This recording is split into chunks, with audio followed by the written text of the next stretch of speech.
نبی پاک صلی اللہ تعالیٰ علیہ وسلم اپنے آخری دنوں میں، یہ آخری دن ہے، صحابہ کو جمع کر کے فرماتے ہیں کہ میرے جانے کا دن قریب آ چکے، تم میں سے کسی کا کوئی حق باقی ہے تو مجھ سے لے سکتا ہے، کوئی حق باقی ہے، وہ سید الانبیاء ہے جن کی ایک زبان پر اللہ تبارک و تعالیٰ کسی کو جنت عطا کرے، وہ رسول کہتا ہے کہ تم میں سے کسی کو کوئی حق باقی ہے تو لے سکتا ہے۔ صحابہ خاموش تھے، لیکن ایک صحابی کھڑے ہو گئے، کہا میرا ایک حق باقی ہے، ایسا بھی یہ دین ہے۔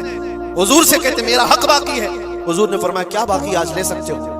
انہوں نے کہا پیسہ نہیں، دولت نہیں، ایک بار یاد ہے جنگ میں جانے کے وقت آپ صفیں درست کر رہے تھے، صفیں درست کرتے ہوئے میں تھوڑا صف سے آگے آ گیا تھا اور آپ کے ہاتھ میں چھڑی تھی اور آپ نے مجھے چھڑی سے مارا تھا اور میں آج وہ بدلہ لینا چاہتا ہوں۔ اللہ اکبر، رونگٹے کھڑے ہو جاتے ہیں سن کر۔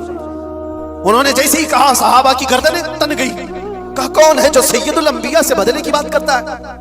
حضرت عمر تلوار نکالتے، حضور نے فرمایا خاموش عمر، یہ اسلام ہے، یہ اسلام ہے، اندر رکھو۔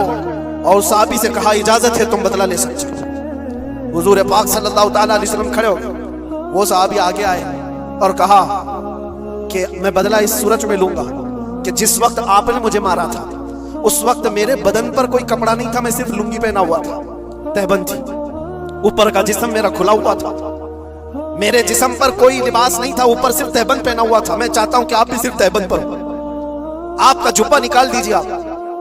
حضور پاک صلی اللہ علیہ وسلم نے کوئی تاخیر نہیں فرمائی، فوراً اپنا جبہ اتار دی۔ صحابہ دیکھ کر کے حیرت زدہ تھے، سب کے جسموں پر کپ کپی تھی، یہ کون بندہ ہے؟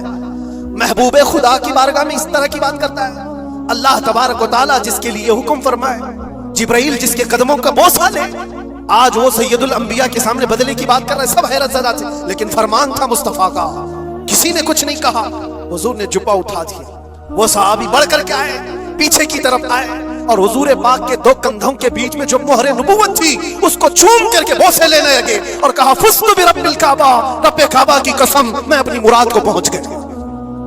کہا بس یہ بدلہ لینا تھا کہ حضور پاک صلی اللہ علیہ وسلم کے دونوں کندھوں کے بیچ میں مہر نبوت تھی جو سورج سے زیادہ چمکتی تھی۔ وہ صحابی کہتے ہیں مہینوں سے، سالوں سے مجھے اس کا انتظار تھا کہ ایک بار مہر نبوت دیکھ لوں، میں نے یہ راستہ اختیار کیا صرف مہر نبوت کو چومنے کی۔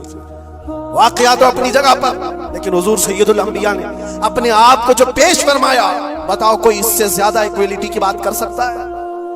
کوئی آئے جواب دینے کے لیے جنتا کے سامنے تو پتہ چلے۔